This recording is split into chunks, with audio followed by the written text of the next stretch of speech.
బుచ్చిరెడ్డిపాలెం మండలం నాగయ్యగుంట పంచాయతీలో 42.30 లక్షల నిధులతో అంతర్గత సిమెంట్ రోడ్లు, తాగునీటి సరఫరా పైప్లైన్లు ఏర్పాటుకు ఎమ్మెల్యే వేమిరెడ్డి ప్రశాంత్ రెడ్డి ప్రారంభోత్సవం చేశారు. ఈ సందర్భంగా నాగయ్యగుంట గ్రామ పంచాయతీకి 70 లక్షల వరకు అభివృద్ధి కార్యక్రమాలను చేపట్టడం జరిగిందన్నారు. సీఎం చంద్రబాబు, మంత్రి నారా లోకేష్ ఆధ్వర్యంలో రాష్ట్రం అభివృద్ధి పదంలో నడుస్తుందన్నారు. రానున్న రోజుల్లో యువతకు పెద్ద ఎత్తున ఉపాధి కలుగుతుందన్నారు. ఎన్నికల్లో హామీలు భాగంగా ఇచ్చిన ప్రతి హామీని నెరవేర్చి సూపర్ 6 పథకాలను సూపర్ హిట్ చేస్తామన్నారు. మేడం మేడం ఒక ఫోటో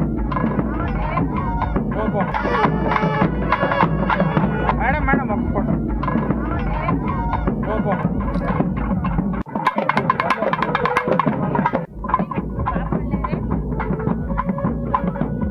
గణేష్ వెనకే ఉండా